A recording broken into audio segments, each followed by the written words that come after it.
Hello, I'm Leslie. I'm Doreen. And we are going into the single life.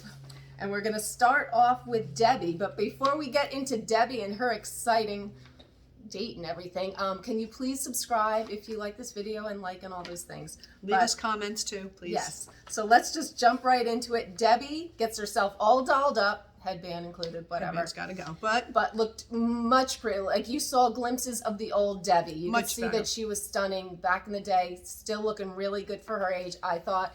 Gets herself all dolled up and has her date with Jay, who did not get himself sloppy. all dolled up. Yeah, little frumpy and sloppy looking. And like she was even saying on the date, she had to pull things out of him, and it was awkward. It was awkward. It was cringe a little. Like I was like, he couldn't even choke out like the "Oh, you look beautiful tonight." Like that's what you're supposed to. Even if they don't, it's a first. But he told the producers, he was like, yes, "Oh yeah, he goes, it. I'm surprised she looks good," and they're like, "Does she know that?" He goes, "Yeah, I think I mentioned it." He didn't mention it. He didn't mention it. I'm changing my. Remember they had a cliffhanger of what he has to confess. I'm changing it to something else. What do you think it is? Well, now I'm not saying what I used to think it was. We're skipping that one. Now I think it said he has a prison record. Okay, you are leaving us hanging. You got to tell us what you think it was. All right, I thought maybe. No, I don't even want to say. Oh my God! You can't. People, tell Leslie. You want to know what was it? I don't want to offend anyone. You're not offending. Right, I think it was his age. What do you think? Oh no, that's not. Is that? Are they that lame? Yes, because he said 58. He's probably like 64 or something. Oh, but I don't know. If what do you they're think? using that, Prison's a good one. What do you think? I'm thinking out of the box. I thought possibly he was transgender, but okay. Oh God, no, absolutely not. He was not transgender. Well, now I'm going that he has a prison record. I'm just saying I watched too many of these shows, you know. But or unemployed right now might be the other option, considering they did not go to a very nice place. He might be unemployed. Yeah, that actually makes sense. But anyway, where are we at? It went great. I mean, you would never know it. And then he's like, "Oh, I got to go to work. Let's go." Well, yeah, it was like Cinderella. Is that Cinderella that has to run home? Yeah. Drops her off, but went in for the hug. Went in for the hug, and she's gonna have a second date. So this is like incredible. We don't have to watch that scene where she goes and has the glass of wine and starts to sob. Yeah. So I was like, oh, this is wonderful for her. Beautiful hug and all the things, and I was surprised, like, of all the outfits, because this was the first time I saw, maybe I missed it last, her outfit. She picked the hot pants. I was like, hot pants. I thought it was like leggings with a mini skirt. I don't know, but not what I would have picked. Yeah, that was not. I thought that was like a goof when she tried it on, and I was like, yeah. oh, we went with that one. Yeah, I wouldn't have picked that one. Just nor saying. Nor I, but you know. I think I'd look better in it than she did, but I still would not have picked that. No, I would not have picked that, but. Anyway, so we're hopeful. We're hopeful for Debbie. Yep. But then we'll go on with another super hopeful couple of Ed and Kaory. Kaory, not Coyote. Although he did slip up and say that again. He does, yeah. Ed is Ed. But you know what? Ed's kind of like the little protector dude now. They've gone through this near life.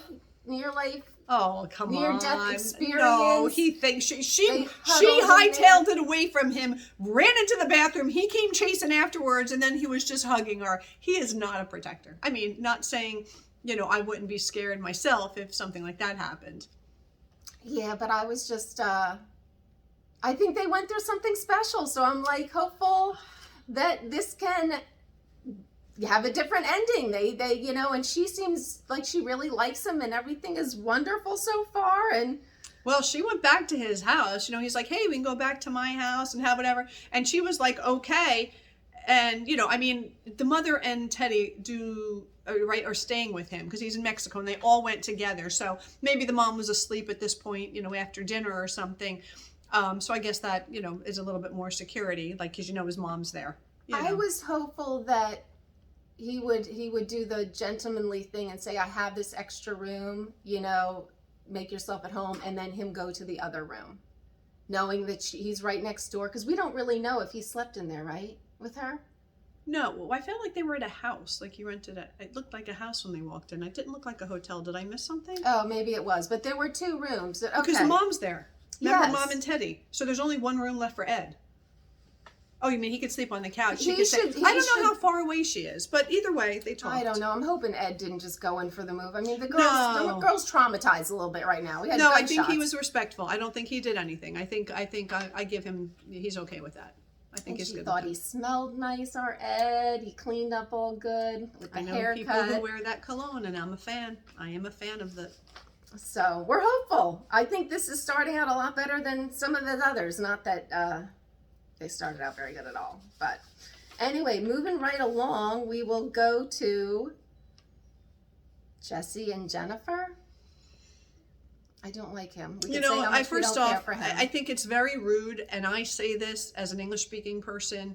When I go anywhere, you know, where people around are speaking another language and you're like inclusive in the conversation. So I thought that was very rude when they were at the Unbelievably table. rude. It To wasn't go on just one for thing. that long. For that was long. So rude. Yeah, and you know, so I was annoyed by that. So if Jesse got annoyed, I'm with him. I'm on his side for that. And secondly, you know, again, it's all about the lying. You know, these people They who have to- consistently, like, why didn't she just say to him before he came, you know, I've had some dates, or, you know, I saw somebody for a few months here and there, whatever. But, and to have him come out to dinner, there was no need for that. There was just, like, I don't know what the purpose is, but because Kaory wanted to see Jesse, get over it. Like, I don't know. I feel like they interview these couples and they're like, oh, you believe in straight up talk and honesty? Oh, no, you're not for us. We want people deceitful, lying, and kind of maneuver through relationships. That's what we're looking for, because it's ridiculous about that you've dated somebody, or ridiculous to start that already. So I don't know what's going to happen there. But yeah, that's the main thing I was left with, was just how ridiculously rude to go on that long speaking in another language. yeah, that's yeah, who knows what's going to happen. I don't know how you come out of that, because there's just so much betrayal. But anyway, moving along. Sinjin and Tanya. You know, it is a shame. And again, this is what I say to people, like, every time we talk and we're like, what are you doing? Everybody out there, you need to be honest from day one. Like, before, when I was young, before I got married, I'd be like, second date at the latest, I'd be like, listen, I want to get married. I want to have kids, like, right off the bat. So Sinjin and Tanya, it's very heartbreaking, because they do love each other. They do care about each other. They fight. But at the end of the day, I don't know if the fighting is so bad, because they always seem to make up, so it might be just a toxic relationship. But at the end of the day, the baby issue is one you can't get past. And to put yourself through going for the visa, staying married, 3-4 years, however long the whole thing's been, to have to end it, because now you've wasted 3 and 4 years where you could have met somebody else and had 3 kids by now. I think people just think, oh, I'll change them or whatever, and that's Not the when it kiss comes of to death. kids. That's the kiss of death, because then you don't even want someone that's doing something like that for you and stuff like that. But no, people come out, you know, right at the beginning, say what you want in the future, and don't be shy, because if the person you're with walks away, they weren't going to be with you anyway. Like, yeah, why fool you're them? just delaying the inevitable. But anyway, so We'll have to wait and see what happens next week, but it looks like, you know, Sinjin's moving out, and so it's time for them both to start fresh. and that's what they should do. Tanya looks so gorgeous. She's pretty. She is such a pretty girl. She can do so much better. I'm going to sneeze. But anyway, bless you. Thank you. I would blow in your face, but we're filming. Anyway, if you like this episode, please subscribe, Leave us your comments. and we will see you next time. Bye-bye. Bye.